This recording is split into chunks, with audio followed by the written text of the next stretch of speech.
Okey,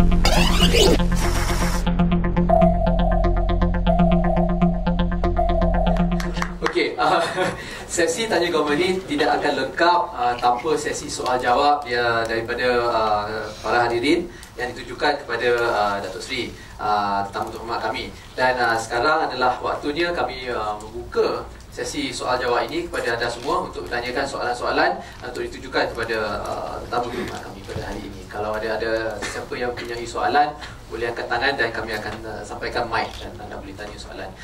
Diingatkan bahawa semua soalan yang ditujukan, kalau boleh kita soalan tu berada dalam bahasa Malaysia ya.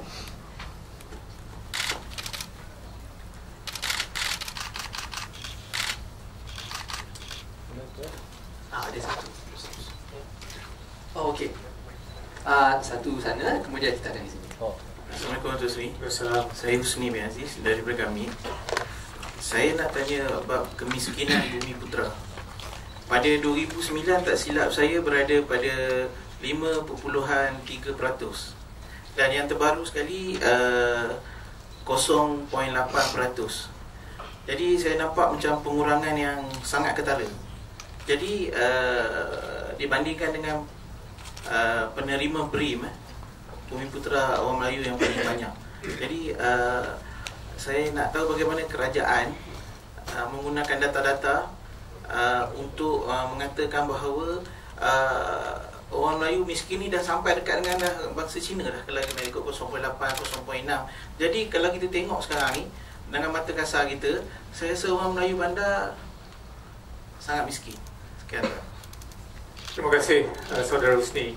Kita dalam usaha kita untuk membasmi kemiskinan ini, kita tidak mengira kaum. Jadi to eradicate poverty irrespective of race. Jadi memang tak kira sebenarnya Melayu, Cina atau India ataupun lain kaum, kita nak basmikan kemiskinan di kalangan mereka. Memang betul kalau kita lihat dari segi kadar kemiskinan nasional, saya sebutkan tadi tahun 2009 3.8%, tapi kadar kemiskinan di kalangan golongan Bumiputera lebih tinggi pada kadar 5.3%. Tapi kita dah berjaya mengurangkannya kepada kadar 0.8%. Ini sedikit lebih tinggi berbanding kadar nasional 0.6%, tapi bermakna satu penambahbaikan yang amat baik. Dan kita perlu ketahui bahawa yang kita sebut kadar kemiskinan ini adalah berdasarkan kepada pendapatan garis kemiskinan yang saya sebutkan tadi. Kalau secara di Semenanjung ini sebanyak RM960 sebulan, dan kalau di Sabah itu lebih RM1,100 sebulan. Dan ini berbeza dengan tahap kelayakan penerima BRIM, di mana untuk BRIM ni kita telah menentukan mereka yang berpendapatan sehingga RM4,000 sebulan mendapat demi manfaat BRIM. Yang mereka ni merupakan lebih kepada golongan dalam B40 lah, bottom 40%, bukan mereka yang miskin. So itulah yang kita nak fokuskan ni. So untuk masa hadapan, fokus kita adalah untuk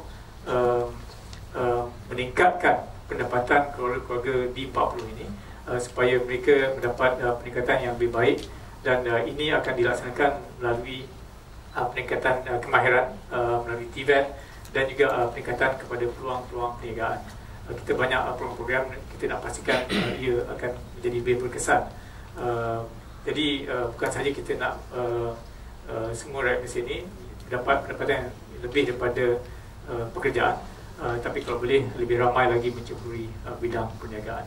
Kalau kita lihat ramai daripada yang kaum bukan Bumiputera, terutama kaum Cina, mereka lebih bergiat dalam bidang perniagaan, dan inilah telah memberikan satu kejayaan bagi mereka. Jadi kita nak pastikan bahawa peluang untuk berniaga itu dibuka untuk semua orang, tak kira kaum.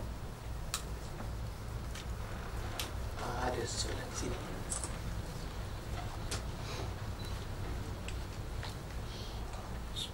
Assalamualaikum Datuk Seri. Salam. Saya Zainul Ramli dari Gamit. Saya punya dua points to make lah. Yang pertama mengenai education tadi. Saya tertarik dengan perbincangan yang panjang mengenai bahasa. Saya punya background mula-mula sebagai guru, kemudian bersalah dan kemudian sebagai pegawai pendidikan. Saya punya personal opinion, memang bahasa merupakan elemen yang terpenting untuk pelajaran, untuk pengetahuan dan sebagainya. Communication, very important. English, kita telah abaikan, which is very wrong. India, independent 1947, mereka tidak mengeluarkan English sebagai national medium of instruction. Saya ingin mencadangkan kenapakah kita tidak terfikir untuk sekarang ini, bisnes dunia sekarang ini banyaknya monopoli oleh produk-produk dari China. Saya katakan begini, kerana 2 orang daripada anak saya bersekolah Mandarin, saya bangsa Melayu. Saya lihat these 2 kids of mine, the rate of work, mereka punya degree of persistency, susah nak dilawan. Kalau belum selesai kerja tu, belum berhenti sampai pukul 3 pagi pun. That's happening until today. Saya tak nak menyanjung orang Cina, tapi work rate orang Cina, history of difficulties mereka daripada peperangan Mancus, peperangan komunis, mereka mengata negara dunia, they have to survive. So, saya bercadang supaya kalau dapat bahasa Mandarin, buatkan supaya satu daripada bahasa dalam, bukan sebagai lingua franca, bukan sebagai medium of instruction, tidak, sebagai one of very important subject to be considered. Yang kedua, Datuk Seri, is about rancangan Malaysia ke-11 ni. Saya tak terlihat peranan TPPA. Mungkin belum masa untuk mencerita pasal TPPA, tapi kita banyak membaca, mendengar pasal the perceived turbulence created by TPPA. Satu daripadanya, produk Malaysia akan berlawan dengan produk international. Khasnya produk pertanian kita, habis kita. Itu perceived, political perception. Dan yang kedua, industri Malaysia tidak langsung akan terlindung oleh berbagai ancaman marketing, sales, volume, product development, even financing daripada negara-negara seperti USA, Australia dan sebagainya. So these are the 2 comments nanti. Tuan Datuk Seri, terima kasih. Assalamualaikum. Salam, Datuk, terima kasih atas soalan tersebut. Pertama sekali, dalam konteks bahasa Inggeris itu memang saya setuju bahasa itu penting. Dan bukan saja bahasa Malaysia, bahasa Inggeris, tapi untuk bahasa ketiga. Dan ada perbezaan antara kebolehan bertutur dengan kebolehan berkomunikasi. Kita sekarang ni, selain daripada kelemahan setengah daripada kita dalam bertutur dalam bahasa Inggeris contohnya, mereka juga kurang kebolehan berkomunikasi dalam bahasa Melayu juga, bahasa Malaysia. Dan ini merupakan satu skill ataupun kebolehan yang perlu diterapkan di semua pelajar-pelajar kita. Tentang bahasa ketiga tu, bahasa Mandarin, saya setuju, memang penguasaan bahasa ini adalah penting. Lebih banyak bahasa kita kuasai, lebih marketable, lebih berkebolehan seseorang itu. Dan tak kira sama ada bahasa Mandarin ataupun bahasa Arab. Jadi bagi saya memang sokong kalau ada langkah-langkah untuk menggalakkan lagi penguasaan bahasa ketiga, sama ada bahasa Hindi, Tamil ataupun bahasa Mandarin ataupun bahasa Arab ataupun French pada mata. Itu terpulang. Jadi kalau boleh kita wujudkan satu pilihan untuk masa akan datang, itu adalah lebih baik. Tentang TPPA ini masih lagi dirundingkan. Kita ada sebut sebelum ini Datuk Seri Mustafa Muhammad yang menerajui negotiation kita di peringkat antarabangsa. Kita telah memberi satu undertaking bahawa kita akan hanya menandatangani perjanjian ini sekiranya kita merasakan ia memberikan manfaat yang baik keseluruhannya kepada kita berbanding dengan kosnya. Memang kita mesti ada kos dan benefitnya, dan ini perlu diperincikan lagi. Kita telah membuat satu assessment penilaian yang awal, dan sekarang ini penilaian yang lebih lanjut sedang dilaksanakan. Ia juga bergantung pada terma-terma yang masih lagi dirunding. Sebab itulah kita masih belum boleh memperluaskannya. Apa yang telah diberikan jaminan oleh Yang Maklumat Perdana Menteri adalah kita apa juga yang kita bakal tanda tangani mestilah sesuatu yang bermanfaat secara keseluruhannya kepada kita, dan kita akan beri peluang untuk perjanjian ini didebatkan, dibahas di Parlimen nanti. Itu komitmen kerajaan. Terima kasih. Kalau kita lihat skrin sebelah kiri dan sebelah kanan, kita ada Twitter wall. Kita boleh lihat perbincangan mengenai topik pada hari ini dengan menggunakan hashtag Tanya Government. Dan mungkin kita boleh ambil kesempatan ini untuk pergi kepada soalan-soalan yang ditujukan daripada pengguna Twitter. Soalan ini dari Middle Rocks dengan Twitter handle @vtasar. Soalannya, mengapakah ianya penting untuk mencapai taraf negara berpendapatan tinggi menjelang tahun 2020? Terima kasih. Tak tahu saudara ataupun saudari Middle Rocks. Kita, kalau kita lihat penarafan sebuah ekonomi ataupun negara itu sama ada berpendapatan rendah ataupun menengah ataupun berpendapatan tinggi, ia adalah mengikut perkiraan pendapatan negara kasar ataupun gross national income per capita. Ini ditetapkan oleh Bank Dunia ataupun Global Bank. Dan untuk tahun 2013, Bank Dunia telah menetapkan threshold negara yang berpendapatan tinggi ataupun high income economy pada kadar $12,746 Amerika. Dan kita mensasarkan supaya ekonomi kita terus berkembang ke tahap yang lebih tinggi lagi, supaya dengan meningkatnya pendapatan negara kasar ini, ia akan memberikan peluang perniagaan yang lebih baik kepada rakyat kita dan memberikan peluang pekerjaan yang lebih baik untuk rakyat kita, yang di mana ini akan diterjemahkan kepada pendapatan isi rumah yang lebih baik, dan di mana akan diterjemahkan seterusnya kepada standard of living ataupun taraf kehidupan yang lebih baik. Itulah sebab itu adalah penting bagi kita untuk terus mensasarkan supaya Malaysia mencapai status negara maju, adalah untuk mempertingkatkan ekonomi, mempertingkatkan peluang perniagaan, peluang pekerjaan, dan seterusnya meningkatkan pendapatan dan kualiti kehidupan rakyat kita. Terima kasih. Okay, terima kasih Encik. Mungkin kita boleh kembali kepada soalan-soalan dari para hadirin. Assalamualaikum warahmatullahi wabarakatuh. Saya ada 3 pertanyaan. Yang pertamanya, nama saya Azuddin Jud Haji Ismail, Presiden Gamet. Dalam real life, real economy and real society, apabila kita pinjam satu benda, contohnya kita ambil loan kereta, kita dapat that kereta that value 70,000. Sekarang ni anak muda mengambil pinjaman PTPN for the amount 40,000, tapi dia cuma dapat 6,000. The rest was managed by fund manager.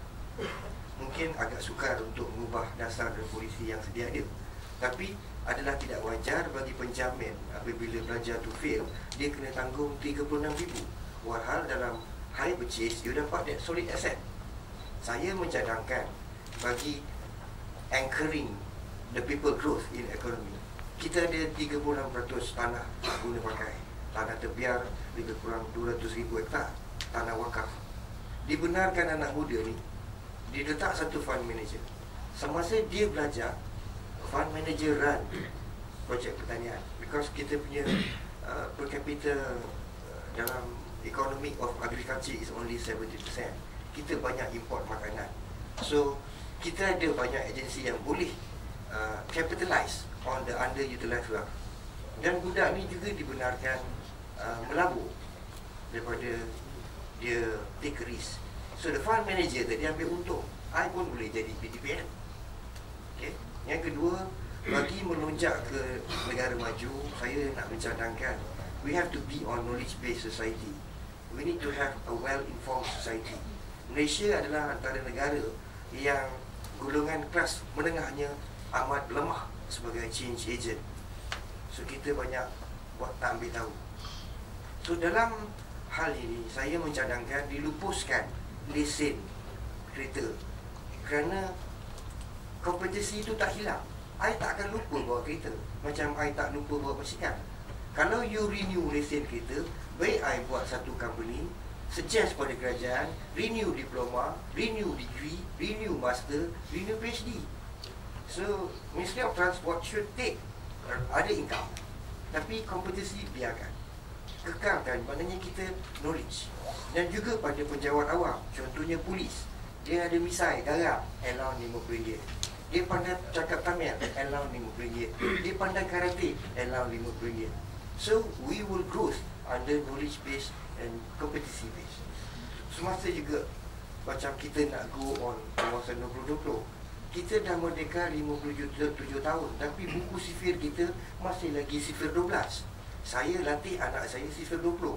Kalau dia tak hafal sifir 14, dia tak boleh main video game. So kita kena push orang kita, bukan bangsa Cina saja. Siapa yang nak maju mesti bergerak maju. Yang ketiga, kita nampak orang miskin, dan kebanyakan orang miskin minta sedekah hanya jadi isu.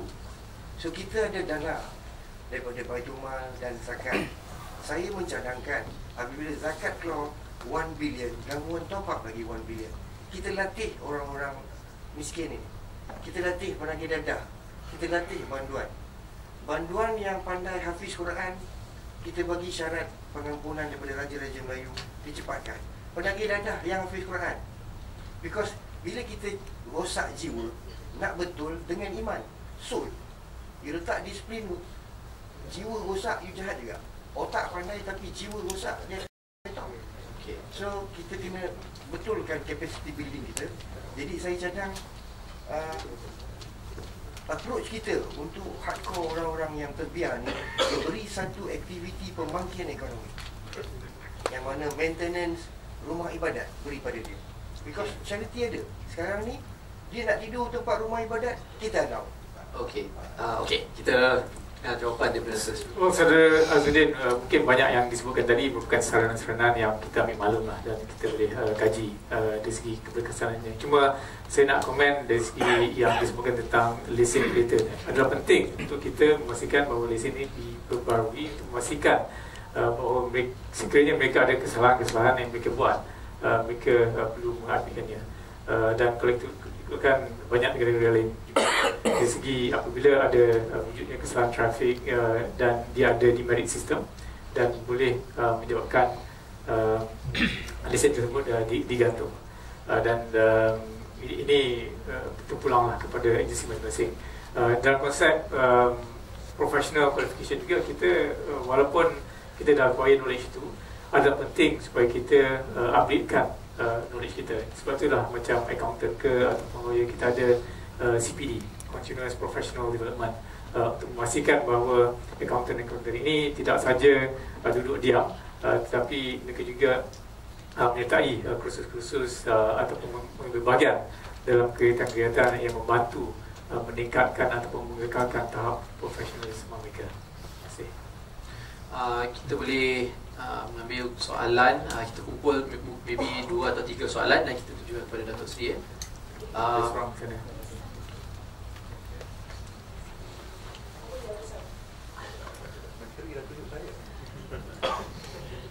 Ada 3. Okay. Assalamualaikum. Salam. Nama saya Abdul Rahim. Yang Berhormat,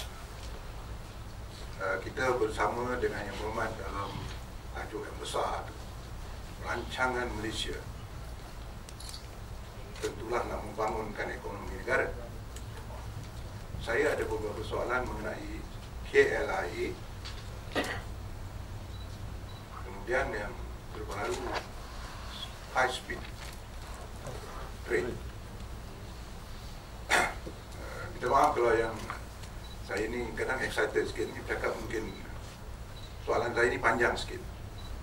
Apakah Yang Berhormat sedar, adakah Yang Berhormat sedar KLIA satu program ataupun satu rancangan yang begitu besar?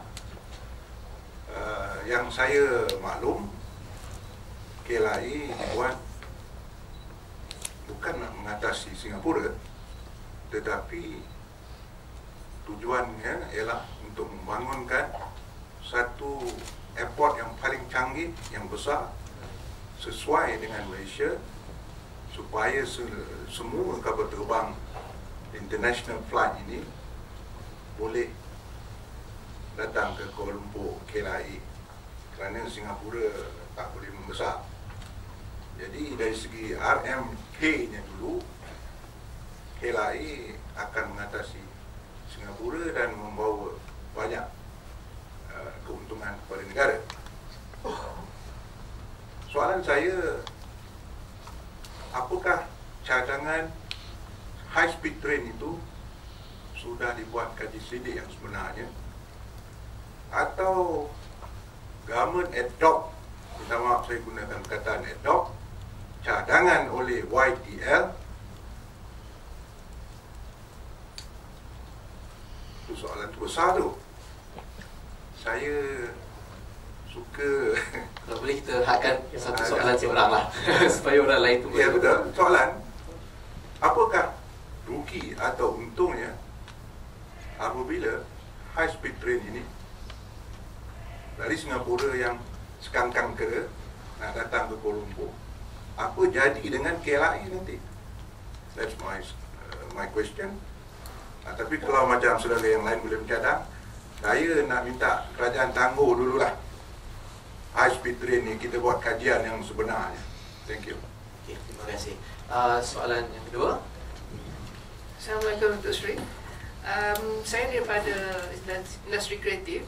Saya ingin bertanya mengenai apakah peruntukan dari RMK 11 untuk bantu kami yang ingin menghasilkan kandungan kreatif untuk pasaran antarabangsa, tapi memandangkan semua dana sekarang ini terkongkong dengan pematuhan syariah yang ketat.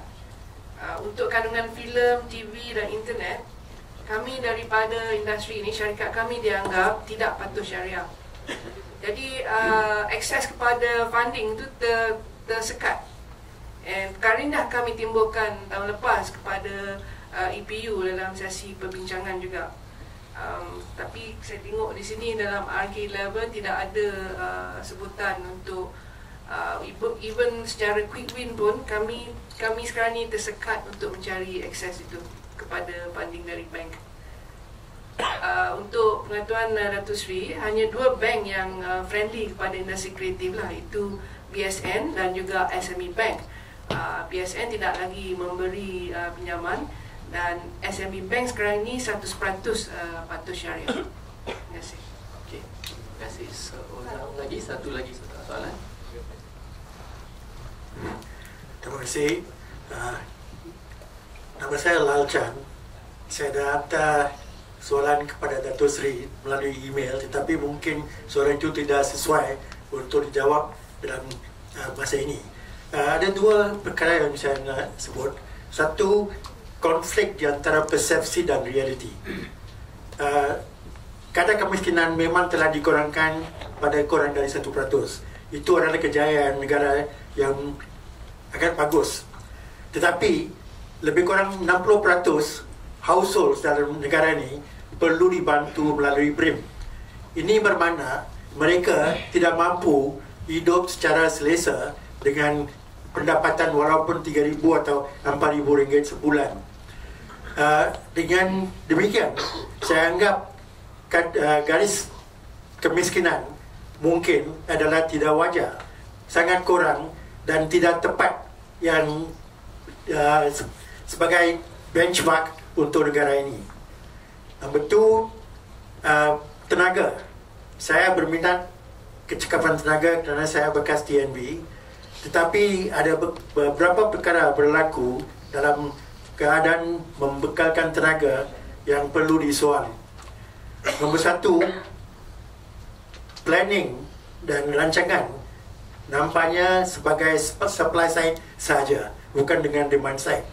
Dengan ini, mereka yang membuat IPP dan pembinaan loji-loji tersebut mungkin untung dengan lumayan, tetapi pengguna-pengguna perlu dibayar kerana kos itu termasuk dalam tarif berkadar elektrik. Dalam rancangan Malaysia ke-10, National Energy Efficiency Master Plan telah disebut dan digabung oleh kita, tetapi sekarang ini dalam rancangan Malaysia ke-11 adalah pura-pura EPU akan ambil alih tugas itu. Saya sendiri kena declare, saya terlibat dalam usaha-usaha kita dari tahun 2008 hingga 2010. Dan rancangan itu telah pun assess dan disokong oleh panel expert dari APEC. Apakah maksud kerajaan untuk memulakan reinstate untuk EPU buat perkara ini? Kerana we have lost 7 years of energy efficiency, and it seems a sort of conspiracy theory that the government is going ahead with nuclear power generation for Malaysia without real public acceptance of nuclear. There are NGOs and other groups yang membantah nuclear power station. Mungkin Dato' Sri dapat jawab ini saja. Terima kasih. Mungkin kita boleh pergi ke lagi satu soalan dan kita boleh ke jawapannya. Terima kasih saudara pengurusi ya. Selamat petang Dato' Sri. Nama saya JJ Dennis. Saya bekerja dengan satu NGO penyelidik di sini. Ya. Okey, saya ada dua soalan sebenarnya. Soalan pertama berkait dengan soalan yang ditemukan oleh saudara Lawan tadi ya, dengan isu loji nuklear. Berapakah dana yang telah ditetapkan oleh kerajaan untuk bina dua loji nuklear? Itu pertama. Yang kedua, berkenaan dengan isu 1MDB. Jika 1MDB tidak dapat langsaikan hutangnya sebanyak 42 bilion ini, adakah program pembangunan dalam RMK11 ini akan ditangguhkan? Terima kasih. Terima kasih. Dato' Sri, boleh bermula.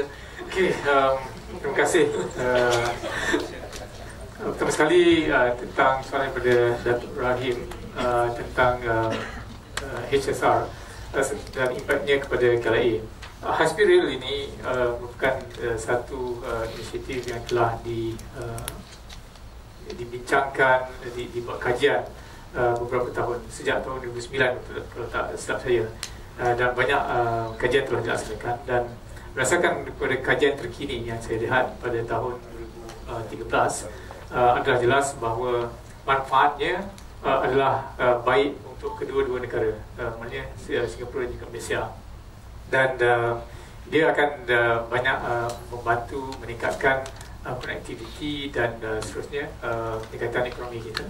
Dan ia juga berdasarkan kepada daya maju projek tersebut. Jadi kalau kita nak sebutkan sebagai contoh, kosnya katalah kalau 40 bilion ya, dan semuanya perlu dibiaya oleh kerajaan, memang kita tak mampulah.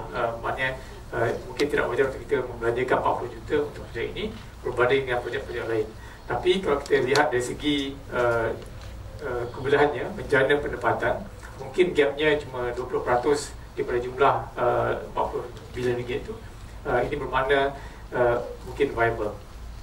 Banyak impact ekonomi yang dapat kita kecapi berbanding dengan kos antara 8 hingga katalah 10 bilion ringgit. Itu elok. Dari segi impact kepada KLIA, kita merasakan ia tidak banyak memberikan impact. Dari segi perkhidmatan udara antara Kuala Lumpur dan Singapura, mungkin ada yang pengurangannya ada tejas, tapi yang penting apabila dua bandaraya dihubungkan dengan satu sistem rail yang cepat, efisien dan reliable dalam masa 90 minit, ia akan mengundang lebih banyak lagi traffic ataupun passenger yang akan menggunakannya. Maknanya bukan replacement tetapi pertambahan passenger. Dan memandangkan kita juga akan membina stesen di Seremban, di Melaka, di Muar, Batu Pahat dan Putrajaya.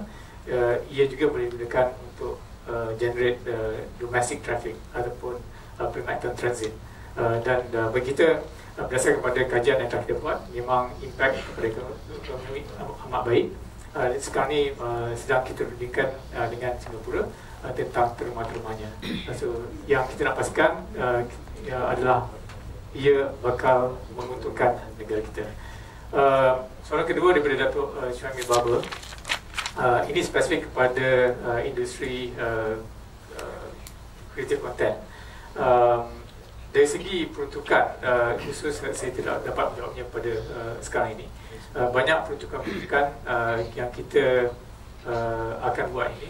Kita akan mengukurnya berdasarkan kepada apa yang kita sebutkan creativity index ataupun indeks creativity. Ini di mana kita mengambil kira impact sebuah program ataupun projek tersebut berbanding dengan kos pelaksananya. Kalau dari segi pembinaan infrastrukturnya, kita mengambil kira sama ada penyematan masa ataupun akses kepada pasaran, berapa nilainya, kita bagikan kepada kos pembinaan dan juga kos operasi sepanjang tempoh hayat projek tersebut. Dan dalam konteks creative content ini, program dari segi banyak capacity building, kita akan mengukur dalam konteks yang sama juga. So ini daripada situ kita akan berikan peruntukan yang bersesuaian. Kita mengambil maklum tentang apa yang disebutkan tentang the friendly banks tu, dan kita pastikan bahawa kalau ada program kita laksanakan, kita libatkan institusi kewangan yang sesuai.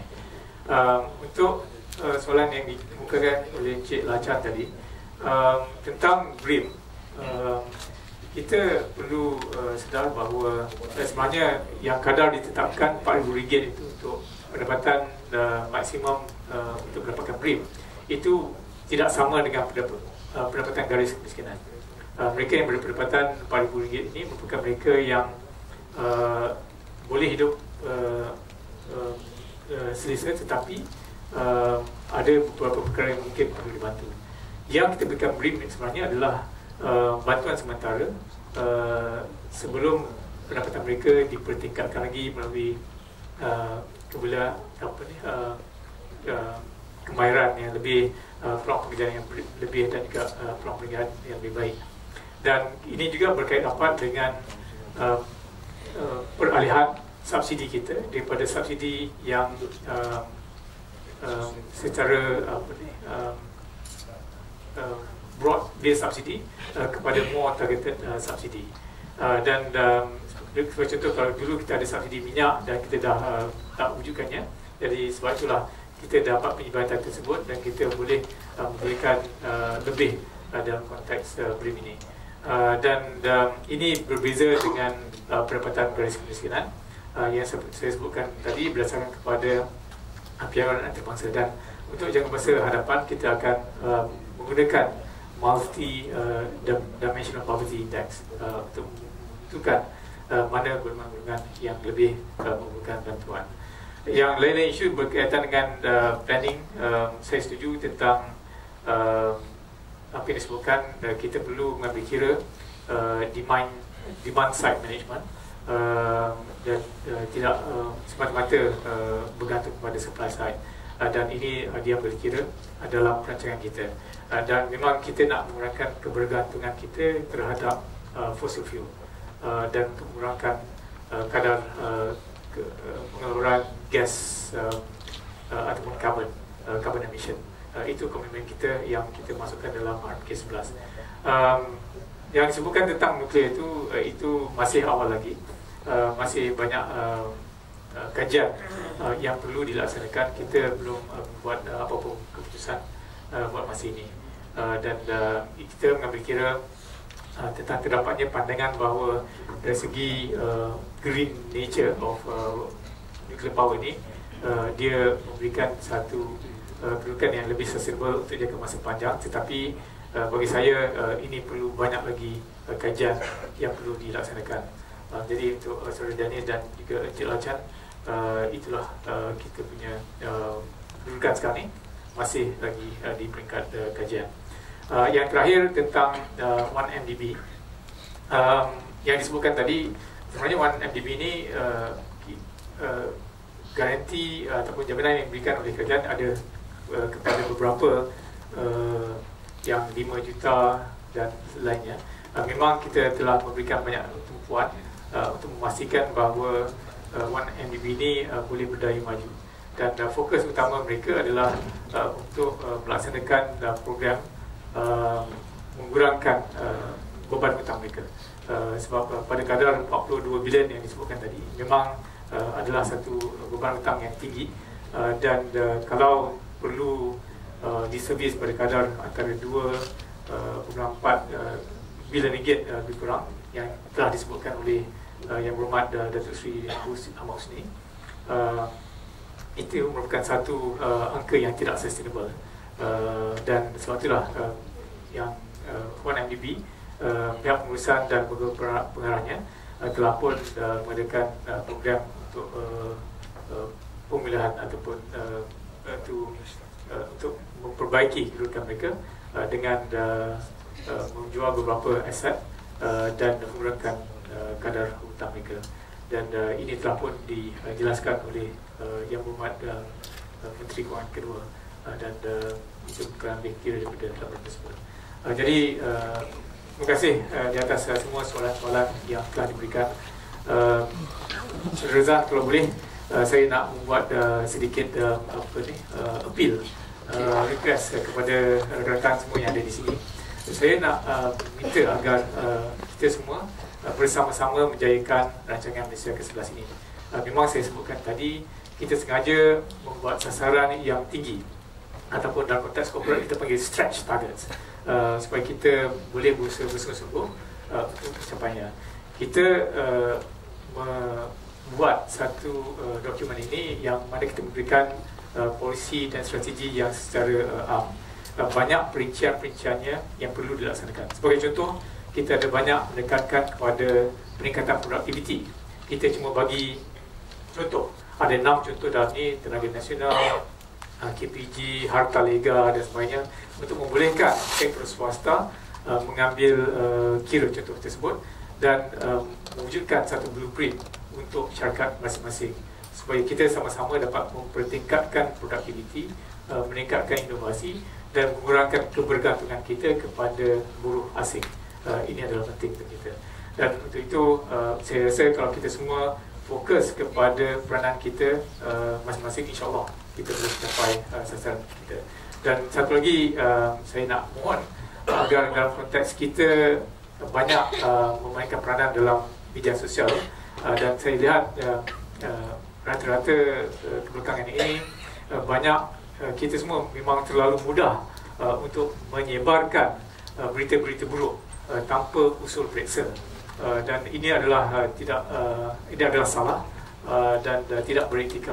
Dan saya harap agar kita semua mengambil iktibar tentang apa yang telah berlaku selama ini, dan pastikan sebelum kita menyebarkan sesuatu berita itu, pastikan bahawa berita itu sahih.